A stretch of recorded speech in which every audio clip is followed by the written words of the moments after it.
নবীজি নিজে কোরআন দিয়ে 10 বছর দেশ চালিয়ে দেখিয়েছেন। অন্যায় অপরাধ মুক্ত রাষ্ট্র তৈরি করতে গেলে কোরআনের সুশাসন প্রতিষ্ঠার বিকল্প নেই। আজ যারা মনে করছেন এটা বাংলাদেশ জামাত ইসলামীর কাজ, এটা চরমনাই হেফাজত খেলাফতের কাজ, আপনাকে আমি বলছি ভাই, বিশ্বনবী মুহাম্মদ রাসূলুল্লাহর মতো মানুষ যে কাজটি করতে পারে, এটা তো একটা গোষ্ঠীর জন্য হতে পারে না। রসুলকে যারাই মানবে, রসুলের উম্মত যারাই দাবি করবে, রসুল যা করেছেন তা কি করা জরুরি না? বলেন, রসুলের মতো মানুষ যদি 10 বছর কোরআন দিয়ে দেশ চালিয়ে, দেশ সুন্দর করিয়ে তাম পৃথিবীবাসীকে দেখিয়ে দিতে পারে আগামীর এই দেশ কোরআন দিয়ে যারা চালাতে চায়, যারা আজে বাজে মন্তব্য করছে, রসুল যদি জিন্দা থাকতো তারা রসুলকে নিয়েও আজে বাজে মন্তব্য করত। ওই সময় বিশ্বনবী মুহাম্মদ রাসূলুল্লাহর কোরআনের তেলাওয়াতের মধ্য দিয়ে সাহাবায়ে কেরাম নামাজ আদায় করত, কারোর কোনো সমস্যা ছিল না। রসুল যখন এই কোরআনের সমাজ রাষ্ট্র কায়েম করবে, তখন আব্দুল্লাহ ইবনে উবাইর মতো মুনাফিকদের মাথা ব্যথা শুরু হয়ে গেল। বলে না কেন? আব্দুল্লাহ ইবনে উবাইর মতো মুনাফিকরা হয়তো আজ নেই। আমরা দেখতে পাচ্ছি তাদের মতো করে হাজারো নব্য মুনাফিক এদেশে যেন তৈরি হয়ে গিয়েছে। কোরআনের তেলাওয়াত দিয়ে নামাজ পড়লে সমস্যা নেই, কোরআনের রাজ কায়েমের কথা বললে ওই সমস্ত মুনাফিকদের মতো নব্য মুনাফিকদের সমস্যা হবে। আল্লাহর বিধান দিয়ে সমাজ চলবে, রাষ্ট্র চলবে, এই পক্ষে কেউ যদি ন্যূনতম রায় সমর্থনটুকু দিতে না পারে, সে নামাজি হতে পারে, রোজাদার হতে পারে, আজমরাকারী হতে পারে, বিশ্বনবী বলেন ওই লোকটা টাটকা মুনাফিক। আপনি কি করছেন একটু ঠান্ডা মাথায় চিন্তা ভাবনা করে করেন। মানব জীবনের পরিপূর্ণ পূর্ণাঙ্গ একটা সিলেবাস, তার নাম হচ্ছে কোরআন। আপনার জন্ম থেকে মৃত্যু পর্যন্ত, রান্নাঘর থেকে রাষ্ট্র জীবন পর্যন্ত কোন কথার ভেতরে বাদ আছে? বলেন। আজ এই দেশে অন্যায়ের যে মহামারী চলছে, আমরা যেদিকে তাকাই, চুরি ডাকাতি ছিনতাই রাহাজানি খুন খারাপি জেনা ব্যভিচার সাদাবাজি দখলদারি যেন 180 মাইল বেগে মহামারীর মতো আকার ধারণ করেছে। আপনি যদি এগুলি আগামীর এই দেশ থেকে নিশ্চিহ্ন করতে চান, মিটিয়ে ফেলতে চান, কোরআনের সুশাসন প্রতিষ্ঠার বিকল্প আছে কি? বলেন। আপনি আম গাছ লাগিয়ে যদি জাম খাওয়ার আশা করেন, জাম পাবেন? কোন চোরকে ক্ষমতার চেয়ারে বসিয়ে চুরি বন্ধ হবে না। কোন দুর্নীতিবাজকে ক্ষমতার চেয়ারে বসিয়ে দুর্নীতি বন্ধ করা যাবে না। কোন সাদাবাজকে ক্ষমতার চেয়ারে বসিয়ে দেশে সাদাবাজি বন্ধ হবে না, হয় না। আপনি যদি এই দেশ থেকে চিরতরে অপরাধগুলি নির্মূল করতে চান, আগামীর বাংলায় যারা কোরআনের সুশাসন প্রতিষ্ঠিত করতে চায়, আগামীর বাংলার চেয়ারে তাদের বসার বিকল্প নেই। আমাদের সমাজ সুন্দর হচ্ছে না। আজ আমাদের রাষ্ট্রের এই অবস্থা কেন? কারণ রাষ্ট্রের গুরুত্বপূর্ণ চেয়ারগুলিতে আমরা যাদের বসিয়ে রেখেছি, আপনি দেখেন এই লোকগুলি কোরআন হাদিসের চশমা লাগিয়ে দেখেন, প্রত্যেকটাই ধরা পড়বে, একটার ভেতরেও ঈমান নেই বললে চলে। এজন্য আমরা যারা মুসলিম, আমাদের যাদের ঈমান আছে, আমরা বিশ্বাস করি আল্লাহর আখিরাত আছে, পরকাল আছে, আল্লাহর সামনে দাঁড়িয়ে জবাব দিতে হবে। আমরা কি আগামীর বাংলাদেশ কোরআন সুন্নাহ ভিত্তিক চলবে? আমরা কি এর বিরুদ্ধে যেতে পারি? যেতে পারে তারা চিহ্নিত হয়ে গিয়েছে মুনাফিক যারা। তখন থেকে নিয়ে এখন পর্যন্ত, কিয়ামতের আগ পর্যন্ত মুনাফিকরা আল্লাহর বিধান কায়েমের পথে বাধা দিয়েছে, দিচ্ছে, আগামীতেও দেবে। কারণ মুনাফিকরা ভালো করে জানে আল্লাহর বিধান দিয়ে আগামীর সমাজ, আগামীর রাষ্ট্র যদি চলে, এদেশে আমরা যা করছি, এদেশে আর 24 ঘন্টার জন্য এদেশের মানুষ আর চলতে দেবে না। আমরা যা করছি আমাদের কারোর পিঠের চামড়া থাকবে না। বলে না কেন? আমরা দেখতে পাচ্ছি মুনাফিক যারা, তারাই কিন্তু আগামীর বাংলাদেশ কোরআন সুন্নাহ ভিত্তিক চলবে, এর বিরুদ্ধে কিন্তু আজেবাজে মন্তব্য অলরেডি শুরুই করে দিয়েছে। অনেকে বলছে হ্যাঁ, আগামীর দেশ কোরআন সুন্নাহ ভিত্তিক যারা চালাতে চায় তারা নাকি রাজাকারদের দোসর, তারা নাকি ৭১ বিরোধী, তারা নাকি হেই সেই। বলে না কেন? যারা মুসলমানের ঘরে জন্ম নিয়ে আগা কেটে গরুর গোশত খেয়ে মুসলমান দাবি করে যারা ভিতরে ভেতরে মুনাফিকি করছে, আপনাদের শিক্ষার জন্য বলছি, এই ১.৫ দশকের জালিমরা ক্ষমতার মসনদে বসে সর্বাত্মক প্রচেষ্টা চালিয়েও কোরআনের রাজ কায়েমের কর্মীদেরকে বাংলার মাটি থেকে নিশ্চিহ্ন করতে পারেনি।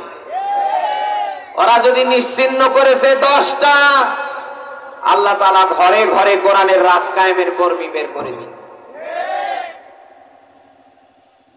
যারা ক্ষমতার মসনদে বসার পরে ইউনিয়ন পরিষদ থেকে সর্বোচ্চ সচিবালয় পর্যন্ত ওদের মতো করে সাজিয়েছে। বল না কেন? ওরা টার্গেট নিয়েছিল 41-71-এ। ওদের বক্তব্যই শুরু হতো জামাত শিবির নিয়ে, ওদের বক্তব্যই শেষ হতো জামাত শিবির নিয়ে। আমরা দেখলাম যে মরে যাচ্ছে, পড়ে যাচ্ছে, এরপরেও জামাত শিবিরকে নিয়ে মরণ কামড় দিয়েছে। বলে না কেন? ওদের টার্গেট কিন্তু বিএনপি ছিল না, ওদের টার্গেট অন্য কোন দল ছিল না, ওদের টার্গেট ছিল আগামীর বাংলায় যারা কোরআনের সুশাসন কায়েম করতে চায়। ক্ষমতার মসনদে এত পাকাপোক্ত হয়ে বসার পরেও জালিমরা কি এই দেশের কোরআনের রাজ কায়েমের কর্মীদেরকে নির্মূল করতে পেরেছে? ইতিহাস মিলান, বাস্তবতা সামনে দাঁড় করেন। আল্লাহর বিধান কায়েমের কর্মীদেরকে দুনিয়া থেকে বিদায় করতে গিয়ে আজ এই দেশের প্রত্যেকটা ইঞ্চি ইঞ্চি জায়গা থেকে তারা বিতাড়িত হয়ে গেছে।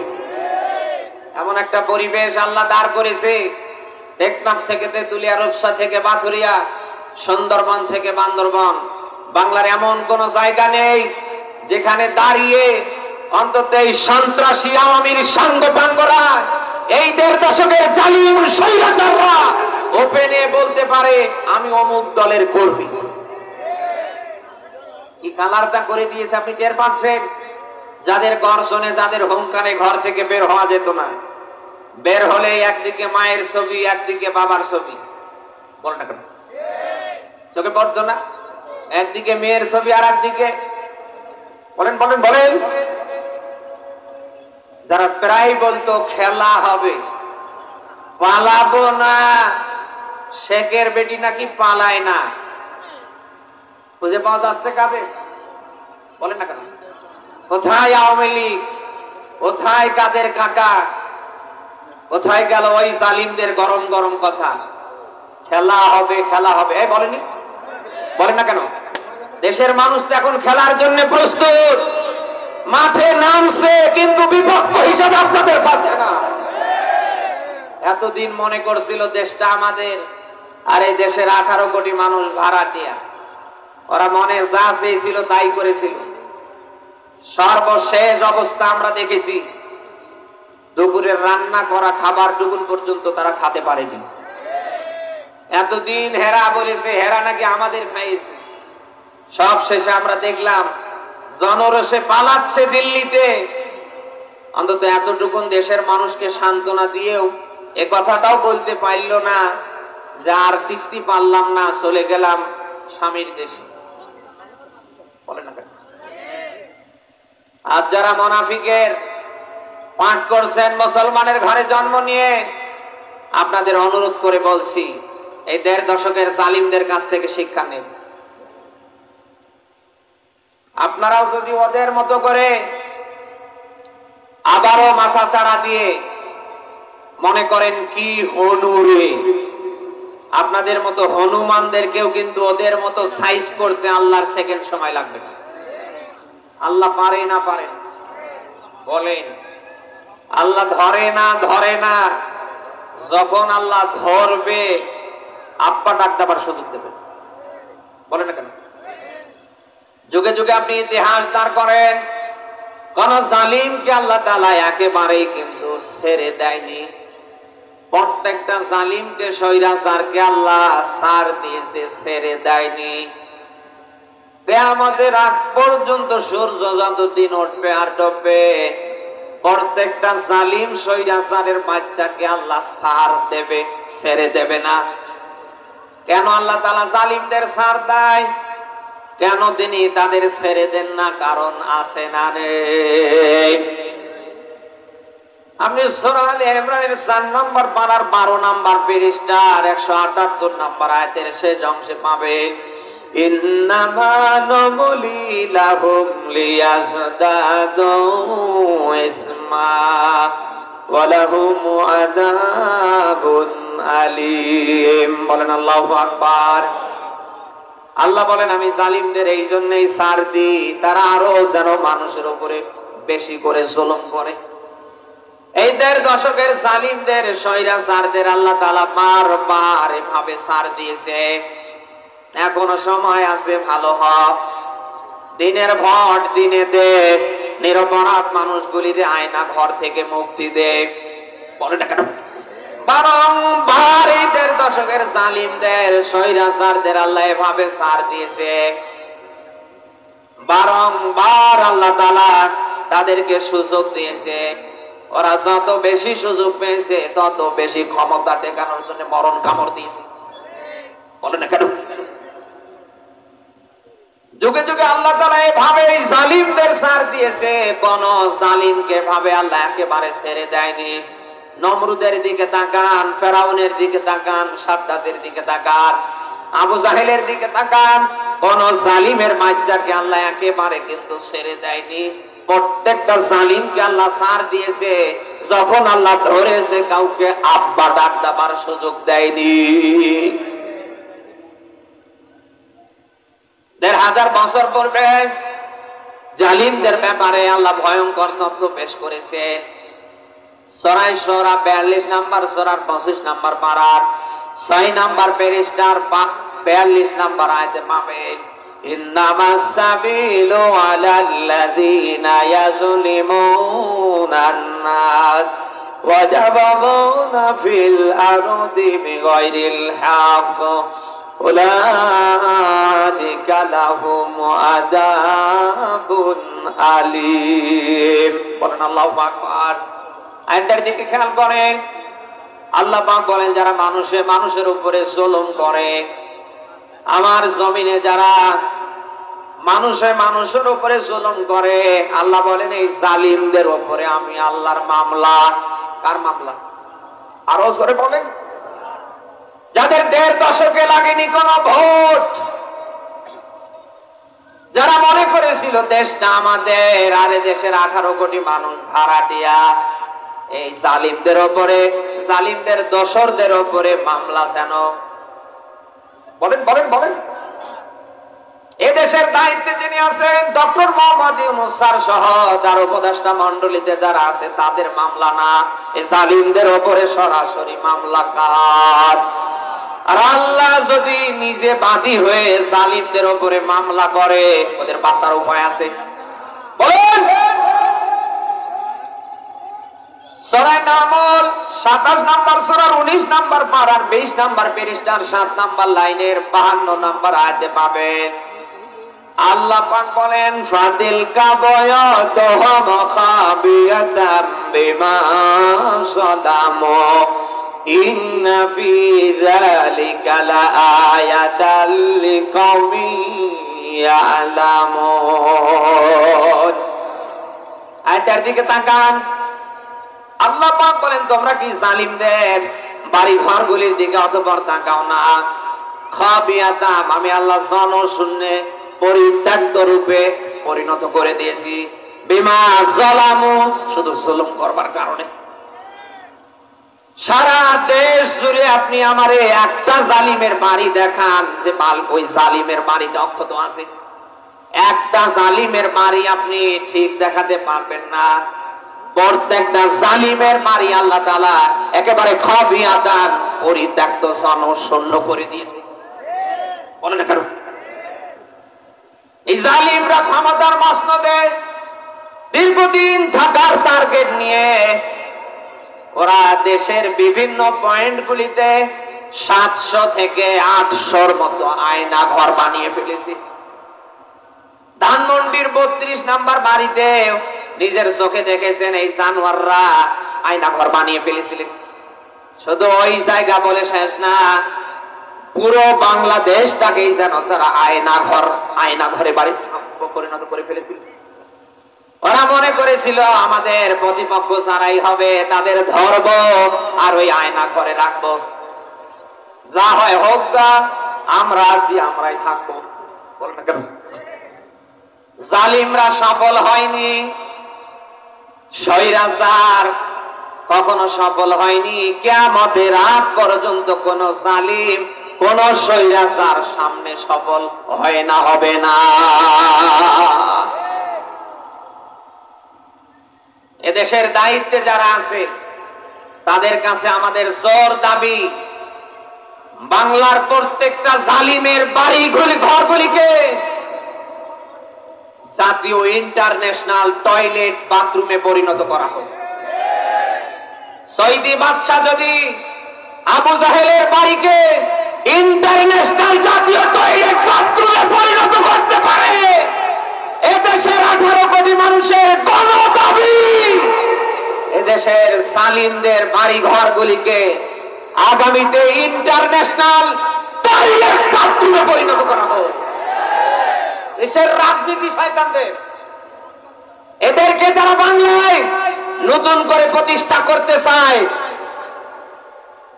ওদের মতো সামনে আমাদের আবারও প্রতিবাদের জন্য মাঠে নামতে হবে। এই সন্ত্রাসী আওয়ামীদেরকে আবারও বাংলায় যারা প্রতিষ্ঠিত করতে চায়, বুঝতে হবে ওরা আর এরা এক। ওদের জায়গা বাংলাদেশে হয় না। এদেরকে যারা সামনে প্রতিষ্ঠিত করতে চায়, আগামী বাংলায় এদের জায়গা হবে না।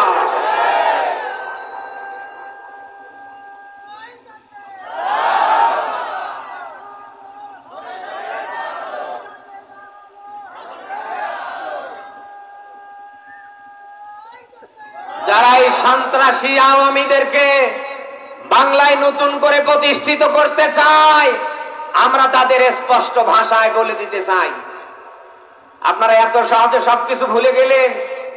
যাদের অত্যাচারে অতিষ্ঠ হয়ে হালাল স্ত্রীর কাছে রাত কাটাতে পারেননি, আপনার টাকা পয়সায় নির্মিত বাড়িতে ঘুমাতে পারেননি, এদের দশক ঘুমিয়েছেন ধান খেতে, পাট খেতে। এত তাড়াতাড়ি সব ভুলে গেলেন? দল মত নির্বিশেষে এদেশের 18 কোটি মানুষ আমরা সবাই মিলে সামনে ঐক্যবদ্ধ হব ইনশাআল্লাহ। আওয়ামী সন্ত্রাসীদের জায়গা বাংলার কোন জায়গায় সামনে হয় না, সামনে হবে না ইনশাআল্লাহ। এই মতের পক্ষে কারা আছেন দেখি? লিল্লাহে তাকবীর।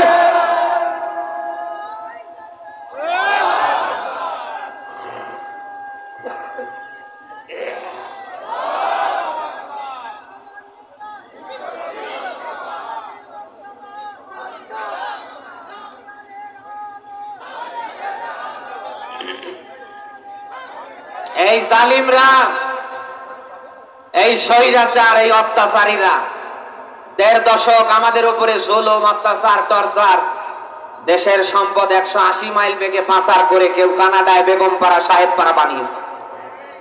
এত কিছু এই দেশটাতে করবার পরেও এই শয়তানদের, এই জালিমদের, অত্যাচারীদের এখনো খায়েশ মেটেনি।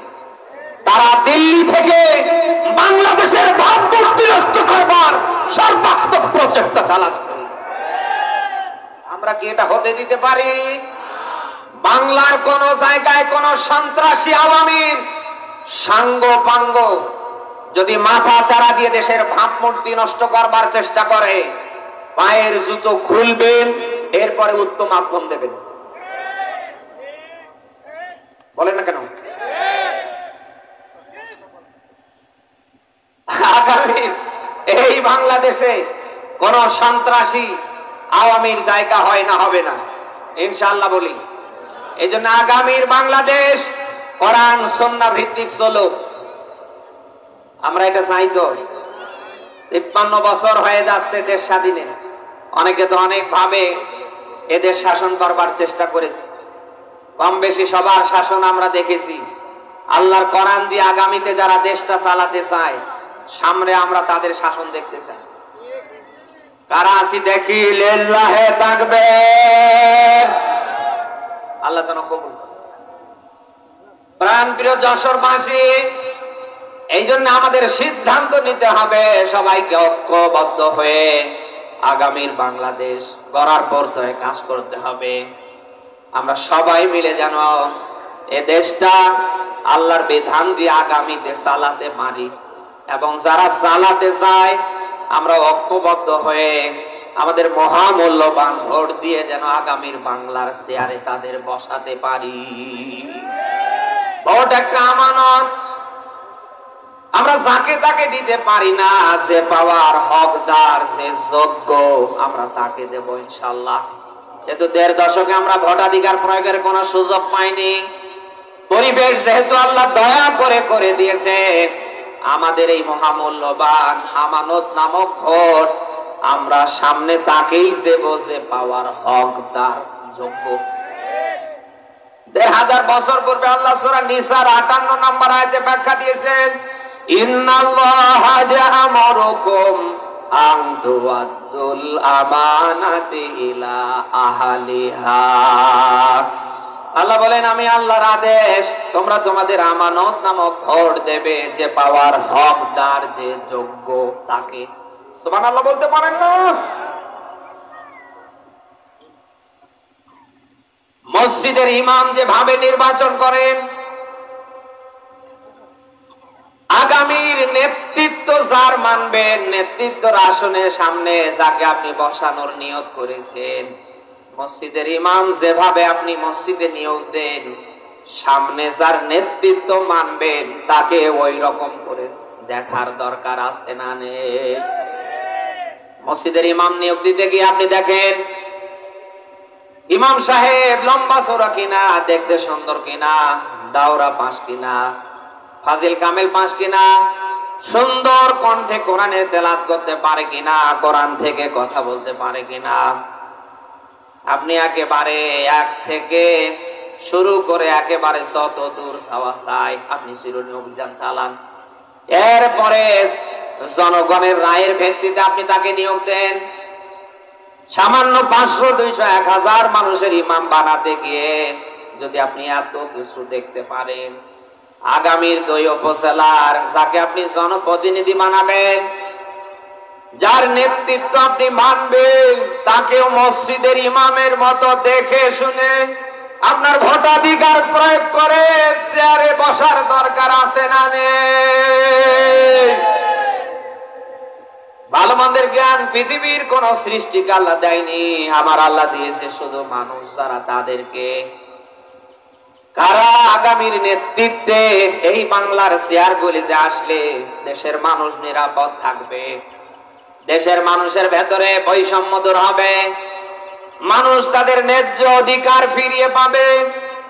এই জ্ঞান টুকুন যেহেতু আল্লাহ আপনাকে দিয়েছে, এই জন্য আগামীতে আপনি রায় দিতে কখনো ভুল করবেন না। বলেন না কেন?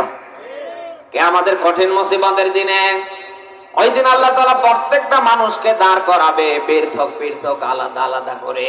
অকুল্লুহুম আতিহি ইয়াউমাল কিয়ামাতি ফারদা।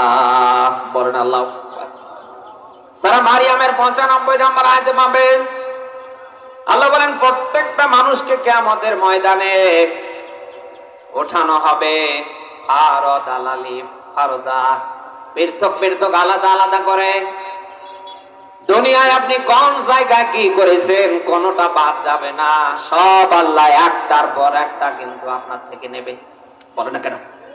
ওই দিন আপনার জবান কাজ করবে না, আপনার হাত কথা বলবে, আপনার পা কথা বলবে, আপনার অঙ্গ প্রত্যঙ্গ সাক্ষ্য দেবে। ওই দিন আল্লাহ তাআলা জবান বন্ধ করে দেবে, আল্লাহ তাআলা হাতের জবান খুলে দেবে। আল-ইয়াওমা নাখতিমু আলা আফওয়াহিহিম ওয়া তুকাল্লিমুনা আইদিহিম ওয়া তাশহাদু আরজুলুহুম বিমা কানু ইয়াকসিবুন। সূরা ইয়াসিন 36 নম্বর সূরার 23 নম্বর পারার 3 নম্বর পৃষ্ঠার 65 নম্বর আয়াত। এটা আল্লাহ পাক বলেন ওই দিন মানুষের মুখে আমি আল্লাহ মোহর মেরে দেব, মুখ কথা বলতে পারবে না, হাত কথা বলবে। আল্লাহ ডাক দিয়ে বলবে, বান্দার হাত বল তোরে দিয়ে কি করেছে। হাত তখন বলবে, আল্লাহ তোমার বিধান কায়েমের পক্ষে যারা আমারে দিয়ে তাদের ভোট দেয়নি, রায় দেয়নি, সমর্থন দেয়নি, যারা তোমার বিধান উৎখাত করবার চেষ্টায় ছিল, যারা কখনো বিশ্বাস করতো না তোমার বিধানে রাজনীতি আছে, সমাজনীতি আছে, তোমার বিধান দিয়ে দেশ চললে, সমাজ চললে, রাষ্ট্র চললে, মানুষ নিরাপদ থাকবে, আল্লাহ যারা এটা বিশ্বাস করেনি আমারে দিয়ে ওর ভোটাধিকার প্রয়োগ করে ভোট দিয়ে ক্ষমতার চেয়ারে বসিয়েছে। এই আপনি কি টের পাচ্ছেন? এই হাত আজ আপনাকে বারণ করতে না পারলেও কিয়ামতে আপনার সব বলতে পারে না, পারে না? বলেন, রাত দিয়ে মনে যা চায় আপনি তা করছেন। এই হাত আজ আপনার পক্ষে থাকলে ওই দিন কিন্তু থাকবে না, যা করেছেন সব বলে দেবে। যা করেছেন একটু চিন্তা ভাবনা করে করেন। যেহেতু আমরা সুযোগ পেয়েছি, আল্লাহ যেহেতু পরিবেশ আমাদের জন্য কায়েম করে দিয়েছে, এই জন্য আগামীতে আমরা যেন আমাদের ভোটাধিকার প্রয়োগ করতে আমরা ভুল না করি। পারবো তো? আপনি নেতৃত্ব মানবেন ওই মানুষটার, যে মানুষটার জীবনে আল্লাহর বিধান পাবেন, আল্লাহর দিন পাবেন, যে মানুষটা নিজে আল্লাহর বিধান মানে মানানোর পক্ষে কাজ করে। আপনি কেবল ওই মানুষটার এই নেতৃত্ব মানতে পারেন। আপনি যে কোনো মানুষের নেতৃত্ব মানতে পারেন। যে কোনো মানুষ কি আগামীর বাংলার কোন মানুষের নেতা হতে পারে? আপনি সূরা নিসার 59 নম্বর আয়াতে পাবেন, ১৫০০ বছর পূর্বে আল্লাহ ব্যাখ্যা দিয়েছেন। আল্লাহ পাক বলেন, ইয়া আইয়ুহাল্লাযীনা আমানু আতিউল্লাহা ওয়া আতিউর রাসূল ওয়া উলিল আমরি মিনকুম। আপনারা কি শুনতেছেন? আয়াতের দিকে খেয়াল করেন। আল্লাহ বলেন, ওহে ঈমানের দাবি করো যারা, আমি আল্লাহ তোমাদের বলছি, আমি আল্লাহ আমার রাসূলের আনুগত্য করো। ওয়া উলিল আমরি মিনকুম, তোমরা যাদের নেতৃত্ব মানবে তাদের আনুগত্য করো। কে বলছেন জানো? বলেন বলেন। এখানে মজার রহস্য আছে। আল্লাহ শব্দের পূর্বে আতিউ, রাসূল শব্দের পূর্বে আতিউ, কিন্তু যার নেতৃত্ব মানবেন, যে আপনার নেতা হবে, আগামীতে এই দেশে যারা নেতৃত্ব দেবে, তার আগে কিন্তু আতিউ শব্দটি নেই। আল্লাহ শব্দের পূর্বে আতিউ, রাসূল শব্দের পূর্বে আতিউ, এটা ফেল ভার ক্রিয়া। আল্লাহ এবং তার রাসূলের বিধান মানতে হবে, চোখ বন্ধ করে, প্রশ্ন করা যাবে না। বলেন না কেন? কিন্তু যার নেতৃত্ব মানবেন, আগামীর নেতা যিনি হবেন, তাকে কিন্তু চোখ বন্ধ করে আপনি মানতে পারবেন না। তাকে মানতে গিয়ে অবশ্যই তার পা থেকে নিয়ে শুরু করে মাথার চুল পর্যন্ত চিরুনি অভিযান চালিয়ে দেখে মানা লাগবে। আপনি দেখবেন ওই লোকটা ইসলামী আন্দোলন করে কিনা, আপনি দেখেন ওই লোকটা ঠিক মতো নামাজ কালাম করে কিনা, ওই লোকটা আগামীর ক্ষমতার চেয়ারে বসলে মানুষের পক্ষে রাজনীতি করতে পারবে কিনা। বলে না কেন? এগুলি দেখে আগামীতে সিদ্ধান্ত নিয়ে ভোটাধিকার প্রয়োগের দরকার আছে না নেই? আল্লাহ যেহেতু দয়া করে পরিবেশ দিয়েছেন, আমরা যেন সিদ্ধান্ত নিতে ভুল না করি। আল্লাহ যেন এরকম যোগ্যতা আমাদের দান করে। সবাই বলেন আমিন। আমরা অনেকের শাসন অনেক ভাবে দেখেছি। আল্লাহর বিধান দিয়ে যারা আগামীতে দেশ চালাতে চায়, আমরা তাদের শাসন দেখতে চাই। শুধু এই জায়গায় খালি হাত উঠিয়ে চিল্লালে হবে না, এই জন্য কাজের দরকার আছে না নেই?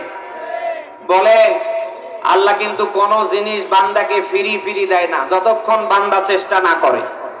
বলে না কেন? আপনি সূরা রাদের 11 নম্বর আয়াতের মাঝে পাবেন আল্লাহ পাক বলেন ইন্নাল্লাহা লা ইউগাইয়িরু মা বিকওমিন হাত্তা ইউগাইয়িরু মা বিআনফুসিহিম।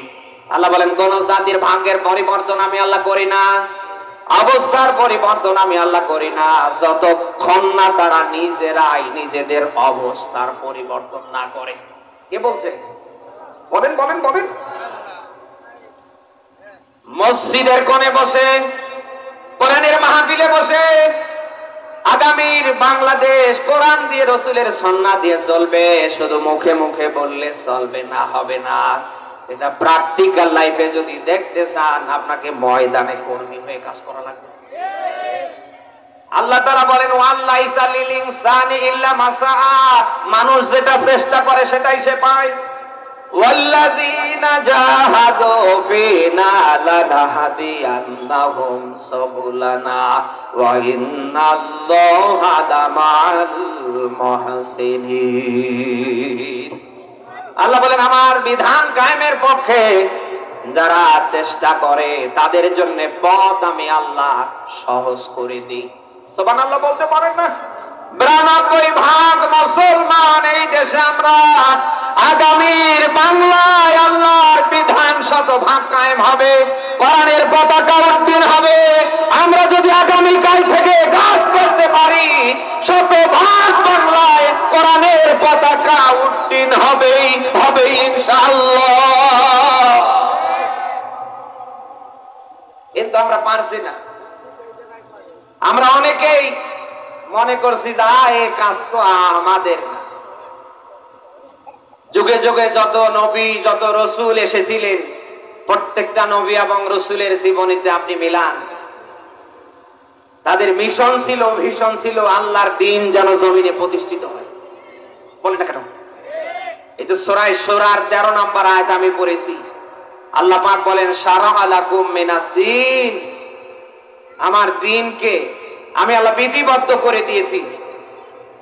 4 জন জলিলুল কদর নবীর নামে আয়াতের ভেতরে আল্লাহ দিয়েছে। হযরত নূহের কথা, ইব্রাহিমের কথা, মুসার কথা, ঈসার কথা, আমাদের নবী বিশ্ব নবী মুহাম্মদ রাসূলুল্লাহর কথা।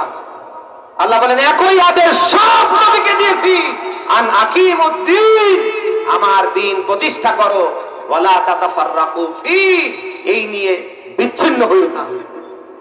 বানালাম না, কোরআনে আছে। আরো জোরে, আদম নবী থেকে বিশ্ব নবী মুহাম্মদ রাসূলুল্লাহ পর্যন্ত সমস্ত আম্বিয়া আলাইহিস সালামের মিশন ছিল আল্লাহর দ্বীন জমিনে কি করা। আরো জোরে বলেন। দুঃখ নিয়ে বলতে হয় আমরা আকিমুস সালাহ মানতে পারলেও আকিমুদ্দিন মানতে এখনো পারিনি। আমরা গুরুত্ব দিচ্ছি আকিমুস সালাহ, অথচ আকিমুদ্দিন আমরা 92% মুসলমানের ভেতরে 90% মুসলমান এখনো আমরা গুরুত্ব দিতে পারিনি। অথচ আকিমুস সালাহ সে আকিমুদ্দিন মহান আল্লাহর কাছে অনেক অনেক গুণ দামি। বিশ্বনবী মুহাম্মদ রাসূলুল্লাহর জীবনী দাঁড় করেন। নবীজি খন্দকের যুদ্ধে পরীক্ষা খননের সময় নিজেই কয়েক ওয়াক্ত নামাজ কাজা করেছেন। 17 রমাদান বদরের যুদ্ধে নবীজি নিজে ফরজ রোজা ভেঙেছেন।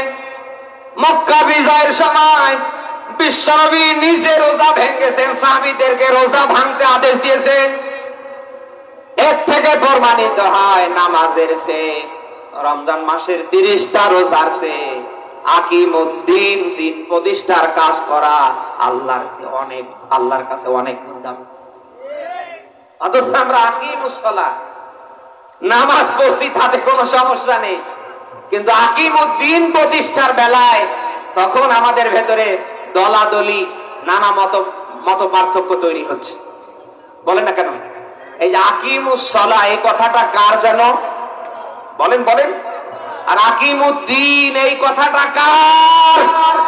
আপনি আকিমুস সালাহ মানবেন, আকিমুদ্দিন, আল্লাহর দিন প্রতিষ্ঠা করা লাগবে, আপনি এটা মানবেন না, আপনার ঈমান থাকবে? বলেন। আদর্শ আল্লাহ বলেন তোমরা আমার কিতাবের কিছু মানবার কিছু মানবা না, তাহলে তোমাদের জন্য দুনিয়ায় আছে লাঞ্ছনাকর শাস্তি, আর আখিরাতে তোমাদের জন্য রয়েছে শক্ত আযাব। শুনতেছেন? ফামা জাযাউ মান ইয়াফআলু যালিকা মিনকুম ইল্লা খিজয়ুন ফিল হায়াতিদ দুনিয়া ওয়া ইয়াওমাল কিয়ামাতি ইউরাদ্দুনা ইলা আশাদ্দিল আযাব ওয়া মাল্লাহু বিগাফিলিন আম্মা তা'মালুন।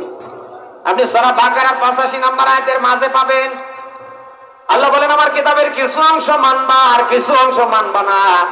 শুধু আকিমুস সালাহ, নামাজ প্রতিষ্ঠার আয়াতটা তুমি মানবা, আকিমুদ্দিন, দিন প্রতিষ্ঠার আয়াত তুমি মানবা না। তোমার জন্য রয়েছে দুনিয়ায় লাঞ্ছনার গঞ্জনা, ওয়া ইয়াউমাল কিয়ামাতি ইউরাদ্দুনা ইলা আশাদ্দিল আযাব, আর আখিরাতে তোমার জন্য রয়েছে শক্ত আযাব। কে বলছে? আরো জোরে। আজকের এই আলোচনা শোনার পরেও কি আপনি আল্লাহর দিন প্রতিষ্ঠার পক্ষে আসবেন না? হ্যাঁ, এই কারা কারা আসতে পারেন দেখি? লিল্লাহি তাকবীর। সূরা সাফ, কোন সূরা? বলেন বলেন। সূরা সাফ 9, 10, 11, 12, 13 নাম্বার আয়াতগুলিতে আপনি পাবেন আল্লাহ যেন আপনাকে উৎপন্ন করছে। ইয়া আইয়ুহাল্লাযীনা আমানু হাল আদাল্লুকুম আলা তিজারা তুনজিকুম মিন আযাবিন আলীম। আল্লাহ বলেন ও হে দুনিয়ার বিশ্বাসীরা, ঈমানদার যারা, আমি কি তোমাদেরকে ব্যবসার সন্ধান দিব না, যে ব্যবসা করলে পরে তোমরা জাহান্নাম থেকে বাঁচতে পারবে? ওই ব্যবসা কি? পরের আয়াতে আল্লাহ দিলেন তুমিনুনা বিল্লাহি ওয়া রাসূলিহি ওয়া তুজাহিদুনা ফি সাবিলিল্লাহি বিআমওয়ালিকুম ওয়া আনফুসিকুম যালিকুম খায়রুল লাকুম ইন কুনতুম তা'লামুন। আল্লাহু আকবার। আল্লাহ বলেন আমার প্রতি, আমার রাসূলের প্রতি ঈমান আনো এবং তোমাদের জান আর মাল দিয়ে আমার বিধান কায়েমের পক্ষে সংগ্রাম করো। যালিকুম খায়রুল লাকুম। আল্লাহ দেখিয়ে দিলেন এই কাজটাই হচ্ছে পৃথিবীর সর্বশ্রেষ্ঠ কাজ। কে বলছে? আরো জোরে। আল্লাহর দিন, আল্লাহর বিধান কায়েমের পক্ষে জান আর মাল নিয়ে যদি কাজ করতে পারে, 3টা পুরস্কারের ঘোষণা আল্লাহ দিয়েছে। ইয়াগফির লাকুম যুনুবাকুম, তিনি জীবনের সব গুনাহ মাফ করে দেবেন। 2 নম্বরে ওয়ায়ুদখিলকুম জান্নাত, তিনি আপনাকে জান্নাতে প্রবেশ করাবেন। এমন জীবন সঙ্গিনী আল্লাহ দেবে। আল্লাহু আকবার।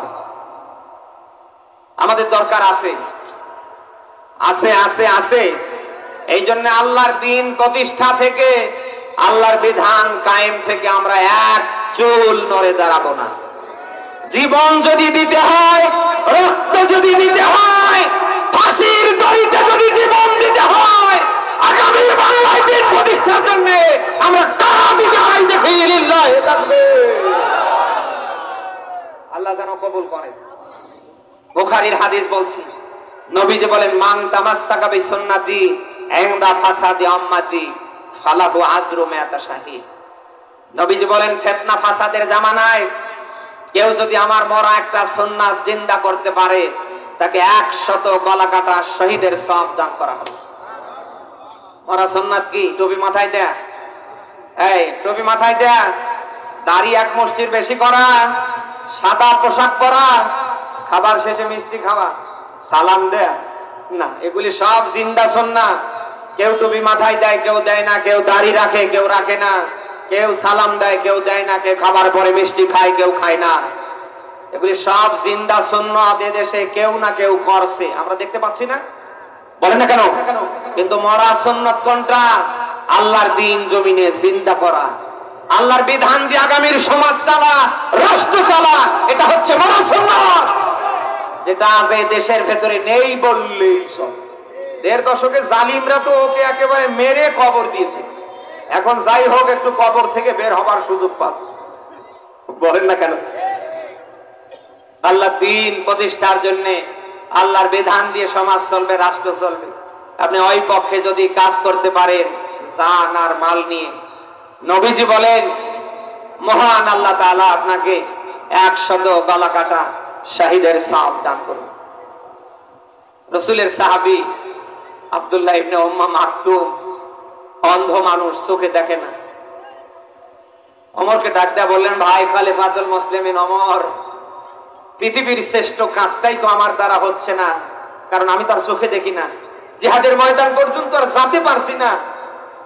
আমি সব কাজ করলেও, আল্লাহর সব বিধান মানলেও, আমি তো আল্লাহর শ্রেষ্ঠত্ব, আল্লাহর যে শ্রেষ্ঠ কাজটা, যালিকুম খায়রুল লাকুম, এটা যে আল্লাহর ভাষায় শ্রেষ্ঠ কাজ, জান দিয়ে মাল দিয়ে আল্লাহর বিধান প্রতিষ্ঠা, তা আমার তো চোখ নেই, আমি তো অন্ধ, আমি তো দেখতে পারছি না, আমি এই শ্রেষ্ঠ কাজ থেকে নিজেকে দূরে রেখেছি। একজন অন্ধ মানুষ চোখে দেখে না, তার ভেতরে যদি দিন কায়েমের এমন তামান্না থাকতে পারে, আপনাকে আল্লাহ দেখার মতো 2টা লাইট দিয়েছে, বলেন না কেন? দৌড়ানোর মতো 2টা আল্লাহ পা দিয়েছে, ধরার মতো 2টা হাত দিয়েছে। এত নিয়ামত পাওয়ার পরে আল্লাহর দ্বীন প্রতিষ্ঠার কর্মী হয়ে জান নিয়ে মাল নিয়ে যদি কাজ করতে না পারেন, আপনার চেয়ে হতভাগা কপাল পোড়া আল্লাহর আসমানের নিচে জমিনের উপরে আর নেই, সামনে হতে পারে। কিসের কি করছেন মিয়া সাহেব? 100 বিঘা জমির মালিক হবেন, ওই জন্য আল্লাহ দুনিয়া পাঠায়নি। ব্যাংক ভর্তি টাকা জালিমদের মতো নামে বেনামে রাখবেন, ওই জন্য আল্লাহ দুনিয়া পাঠায়নি। ক্ষমতার চেয়ারে জালিমদের মতো করে সামনে বসবেন আর উঠবেন না, ওই জন্য আল্লাহ দুনিয়ায় পাঠায়নি। আপনাকে আল্লাহ দুনিয়ায় পাঠিয়েছেন, আপনি তার বিধান মানবেন এবং মানাবেন, ওই জন্য। বলেন না কেন? এই জন্য বিশাল আসমান আপনার মাথার উপরে খুঁটিবিহীন আল্লাহ দাঁড় করে রেখেছেন। কোন পিলার আছে কি? আহা, বিশাল জমিন আল্লাহ তাআলা বিছানা বানিয়ে দিয়েছে, আসমান জমিন যেন তার ভারসাম্য হারাতে না পারে। বড় বড় পাহাড় আল্লাহ দাঁড় করে রেখেছে, কি বিশাল বড় পাহাড়। চলে যান পার্বত্য চট্টগ্রামে, যতই উপরে উঠবেন ততই ভালো লাগে। এক একটা ইয়া বড় পাথর কে বসিয়েছে? আরো জোরে, সারাদিন কর্ম করবেন, ক্লান্ত হবেন। আল্লাহ তাআলা রাতের ব্যবস্থা করেছে, এমন রাত আল্লাহ বানিয়ে দিলেন, ঘুমাতে দেরি, ক্লান্তি কাটতে দেরি না। সব দিয়েছে কে? আরো জোরে, আপনাকে কিন্তু খামাখা আল্লাহ দুনিয়া পাঠায়নি। আল্লাহ পাক বলেন, আফাহাসিবতুম আন্নামা খালাকনাকুম আবাসা ওয়া আন্নাকুম ইলাইনা লা তুরজাউন। আল্লাহ পাক বলেন, তোমরা কি ধারণা করো, কি চিন্তা করো, আমি তোমাদেরকে পৃথিবীতে অনর্থক সৃষ্টি করেছি। আমাদের কি অনর্থক সৃষ্টি করেছে? বলেন বলেন। এই মাহফিলে আমরা এসেছি, আমাদের যেমন একটা উদ্দেশ্য আছে। মাহফিল কমিটি এত বড় বিশাল আয়োজন করেছে, তাদের উদ্দেশ্য আছে না নেই? এই বিশাল পৃথিবী তিনি বানিয়েছেন, তারও উদ্দেশ্য আছে না নেই? আপনাকে আল্লাহ দুনিয়ায় অনর্থক সৃষ্টি করেননি, আপনি তার দিন মানবেন। দিন কি করে মানানো যায় ওই পক্ষে আপনি কাজ করবেন। আপনি নিজেও আল্লাহর বিধান মানবেন, কি করে মানানো যায় ওই পক্ষে কাজ করবেন। জিন্দা থাকতে যদি নিজে আল্লাহর বিধান মানতে না পারেন, আগামীর বাংলায় এটা শতভাগ কি করে মানানো যায় ওই পক্ষে যদি হাত রেখে মরতে না পারেন, আপনার দুনিয়াও শেষ হবে, আপনার আখিরাতও শেষ হবে। আজ দেশের দায়িত্বে যারা আছে, ওরা যেভাবে দেশ চালাচ্ছে, আপনি যদি ওইভাবে মানতে না পারেন, আপনাকে কিন্তু আর এই দেশে ওইভাবে রাখবে না। পুলিশ প্রশাসন এসে আপনারে ধরবে, হ্যান্ডকাপ পরিয়ে কিন্তু 64 জেলার 64টা জেলখানায় নিয়ে যাবে। বলেন কেন? এ দেশের আইন যদি না মানেন, রাষ্ট্রপ্রধানের আইন যদি না মানেন, দেশ যারা চালাচ্ছে তাদের আইন যদি না মানেন, তারা যদি আপনাকে তাদের প্রশাসন দিয়ে ধরে জেলখানায় দিতে পারে, আমার আল্লাহর ওই রকম বাহিনী আছে না নেই? দুনিয়ার রাষ্ট্র ক্ষমতায় যারা আছে তাদের বানানো জেলখানার মতো করে আল্লাহর জেলখানা নামক জাহান্নাম আছে না নেই? কি করছেন একটু ঠান্ডা মাথায় চিন্তা ভাবনা করে করেন। দুনিয়ায় কিন্তু শেষ না, দুনিয়ার পরে আখেরাত আছে। দুনিয়া দেখতে দেখতে শেষ হয়ে যাবে, আর আখেরাত একবার শুরু হলে আর কোনো শেষ নেই। বলেন কেন? আপনি যত কিছু দেখছেন সব দুনিয়ার সৌন্দর্য শোভা, এগুলি ধোঁকাবাজি ছাড়া আর কিছু না। ওয়ামাল হায়াতুদ দুনিয়া ইল্লা মাতাউল গুরুর। বলেন আল্লাহু আকবার। সূরা হাদীদের 20 নম্বর আয়াতের শেষ অংশে পাবেন আল্লাহ বলেন, দুনিয়ায় যত কিছু তোমরা দেখছো সব খেল তামাশা, ধোঁকাবাজি ছাড়া আর কিছু না। চোখের লাইট আছে যতক্ষণ, পুরো পৃথিবী আপনার আমার জন্য হয়ে আছে ততক্ষণ। লাইট বন্ধ হতে দেরি, এগুলি আপনার থেকে আমার থেকে মাইনাস হতে দেরি না। বলেন না কেন? আপনি কি দেখতে পাচ্ছেন না? সামান্য একটু অসুস্থ হয়ে গেলে পরে আপনার থেকে আপনার আত্মীয় স্বজনটা আলাদা হয়ে যায়, আপনার স্ত্রী সন্তানের কাছে আপনি বোঝা হয়ে যান। আপনি কি টের পাচ্ছেন না? আজ আপনার স্ত্রী সন্তান সন্ততি ছেলে মেয়ে, আপনার নেতা খেতা আপনারে ভালোবাসছে স্বার্থের কারণে। ওরে ভাই 10টা দিন একটু অসুস্থতার ভান করে বিছানায় পড়ে থাকেন, দেখবেন নেতাও নেই খেতাও নেই। এমনকি যে বউ যে সন্তান আপনার ছাড়া কিছু বুঝতো না, সব শেষে দিন শেষে দেখতে পারবে আপনার স্ত্রী সন্তানদের কাছে আপনি হয়েছেন বোঝা। অতএব যা করছেন দিন শেষে আল্লাহর সামনে দাঁড়াতে হবে। এ দুনিয়া চিরস্থায়ী না, আপনি থাকতে চাইলেও কিন্তু আপনি থাকতে পারবেন না। আজরাইল চতুর্দিক থেকে কিন্তু আপনাকে ব্যারিকেড দিয়ে রেখেছে, শুধু আল্লাহর ইশারা ইঙ্গিতের অপেক্ষা আছে। আল্লাহ বলবে ধর, একটা সেকেন্ডও লাগবে না আপনারে ধরতে। বলে না কেন? কি করছেন? যা করার কথা তা যদি করে মরতে না পারেন, আমি আবারও বলছি, আপনার দুনিয়াও শেষ, আপনার আখিরাতও শেষ।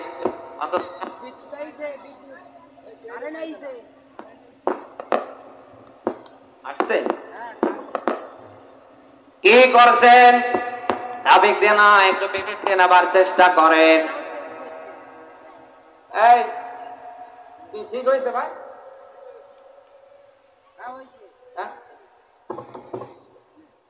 যশোরবাসী কি করছেন? আবেগ দিয়ে না, একটু বিবেক দিয়ে নেবার চেষ্টা করবেন। আশা করছি দুনিয়ায় যা করার কথা তা যদি করে মরতে না পারেন, আপনার দুনিয়াও শেষ, আখিরাতও শেষ। আমি অনেক দূর থেকে আপনাদের মাঝে এসেছি। কোথায় নীলফামারী আর কোথায় যশোরের কেশবপুর, এত খুব কাছাকাছি, পাশের গ্রাম না? আমি ছোট্ট ভাই হিসাবে আপনাকে অনুরোধ করছি, অন্তত মরার সময় যেন আপনি মুসলিম হয়ে মরতে পারেন। অন্তত মরার সময় যেন আপনার ঈমান নসিব হয়। গোটা কোরআন শরীফ আমি বিসমিল্লাহর বা থেকে নাসের সিন পর্যন্ত কতবার যে পড়েছি। গোটা কোরআন শরীফ পড়তে গিয়ে 2টা আয়াতের শেষ অংশে 2টা কথা পেয়েছি, ওয়ালা তামুতুন্না ইল্লা ওয়া আনতুম মুসলিমুন। সূরা আলে ইমরান 4 নম্বর পারার 2 নম্বর পৃষ্ঠার 102 নম্বর আয়াতের শেষ অংশে পাবেন। এরকম আরো একটা আয়াতের পাশে শেষ অংশে পাবেন। আল্লাহ তাআলা বলেন, তোমরা মরবে না, মরিও না মুসলিম না হয়ে। আল্লাহ কি জানে না যে আমরা মুসলিম আছি? বলেন না কেন? এই আল্লাহ জানে না আমরা আমাদের জন্ম মুসলমানের ঘরে হয়েছে? আল্লাহ ভালো করে জানে আমাদের জন্ম হয়েছে মুসলমানের ঘরে। আমাদের আগা কাটা আছে, আমাদের নামের আগে মোহাম্মদ লেখা আছে, নামের শেষে হোসেন মিয়া রহমান লেখা আছে। আমরা জন্মের গরুর গোশত খাই, কোরবানি দিই। এরপরেও আল্লাহ তাআলা কেন মুসলিম হয়ে আপনাকে মরতে বললেন? কারণ আছে না নেই? বলেন বলেন বলেন। মুসলিম শব্দের অর্থ হচ্ছে আত্মসমর্পণকারী। এটা এসেছে ইসলাম থেকে। ইসলাম শব্দের বাংলা অর্থ আত্মসমর্পণ, ইংলিশে বলা হয় সারেন্ডার। আল্লাহর ইসলামের কাছে, আল্লাহর দ্বীনের কাছে, বিধানের কাছে, আল্লাহর আইনের কাছে, আল্লাহর ক্ষমতার কাছে নিজেকে যখন আপনি আত্মসমর্পণ করবে, সারেন্ডার করে দেবে, আল্লাহর বিধান যেখানে আপনার মাথা নত হবে, সেখানে এমন জীবন যখন তৈরি করতে পারবেন, তখন আপনি হবেন মুসলিম। এদেশে আপনি মিলান 100-র ভেতরে 98টা মানুষ ধরা খাবে, নামের আগে মোহাম্মদ লিখলে মুসলিম হওয়া যায় না, আগে মুসলিম হওয়া যায় না। গরুর গোস্ত জম্মের খেয়ে, কোরবানির গোস্ত ফ্রিজে রেখে বের করে খেয়ে মুসলিম হওয়া যায় না। আপনি যদি মুসলিম হতে চান, আপনাকে আল্লাহর বিধানের কাছে, আল্লাহর ইসলামের কাছে, আল্লাহর ক্ষমতার কাছে, আল্লাহর আইনের কাছে আত্মসমর্পণ করা লাগবে। আপনি কি পেরেছেন? আপনি এখনো মুসলিম হতে পারেননি। মুমিন হওয়া সহজ, কিন্তু মুসলিম হওয়া অত সহজ। আরো জোরে বলেন। ঈমান থেকে মুমিন। আপনি যদি বিশ্বাস করেন আল্লাহ একজন আছে, তার আখিরাত আছে, পরকাল আছে, আপনি তখন মুমিন। আপনার নাম কি? আরো জোরে বলেন। আর মুসলিম এত সহজ না ভাই। যতক্ষণ না আপনি আল্লাহর বিধান শতভাগ মানতে না পারবেন, আল্লাহর বিধানের কাছে যতক্ষণ আপনি নিজেকে সারেন্ডার করতে না পারবেন, ততক্ষণ পর্যন্ত আপনি মুসলিম না। এ কথা আমার না আল্লাহ। আর আল্লাহ সে কথাই বলছে, ওয়ালা তামুতুন্না, তোমরা মরবে না, মরিও না মুসলিম না হয়ে। এখন মুসলিম হয়ে মরতে গেলে আল্লাহর বিধানের কাছে আমাদের সারেন্ডার হওয়ার দরকার আছে না নেই? কবে মরে গেলে? হ্যাঁ, কবে? এই মরে গেলে কিসের? কালকে, এখন থেকে। নিঃশ্বাসের কি নেই বলেন? কত মানুষকে দেখতে পাচ্ছেন, রাতের বেলা ভালো মানুষ খেয়ে ঘুমিয়ে যায়, সকালে আর উঠতে পারে না। আপনি এই মাহফিল পর্যন্ত এসেছেন, আপনি কি গ্যারান্টি দিয়ে বলতে পারবেন আপনি বাড়ি পর্যন্ত যেতে পারবেন? আমি পারবো। এখানে প্রোগ্রাম শেষ করার পরে চলে যাব শুধু সেই মাগুরার সদরে। আমি কি বুকে হাত দিয়ে বলতে পারবো যে আমি ওই মাগুরায় গিয়ে সদরে প্রোগ্রাম ধরতে পারবো? আপনাদের এই মাহফিলে আসার আগে ড্রাইভার গাড়ি চালাচ্ছিল, আর আমি পিছনে বসে বসে কোরআন পড়ছিলাম। হঠাৎ করে দেখলাম গাড়িটা বন্ধ হয়ে গেল। কি গো? ড্রাইভার আমাকে বলছে নামতে হবে। দরজা খুলে নামলাম। নামার পরে দেখি বাম পাশের দুইটা চাকা যেন একেবারে শূন্যের উপরে, শিকড়ের উপরে দাঁড়িয়ে আছে। আমি নামা মাত্রই গর্তে পড়ে গেলাম। আমার কলিজায় যেন আর পানি নেই। এই দৃশ্য দেখার পরে আমি যেন পাগলের মতো হয়ে গেলাম। চতুর্দিকে চাকে দেখলাম, বললাম ভাই একটু আমাকে সাহায্য করেন।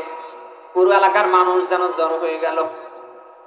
সবাই মিলে গাড়ি ধরে ধাক্কা দিচ্ছে, কিন্তু গাড়ি নড়ে না। ড্রাইভার যখন এই গাড়ি স্টার্ট করছে, সামনে যখনই নেবে, ওই যে দুই চাকা উপরে শূন্য করছে।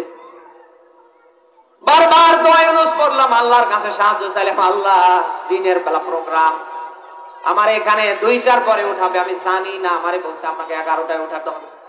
আমি গতকাল ছিলাম সে সাতক্ষীরার তালায়, পাগলের মতো ছুটে আসলাম।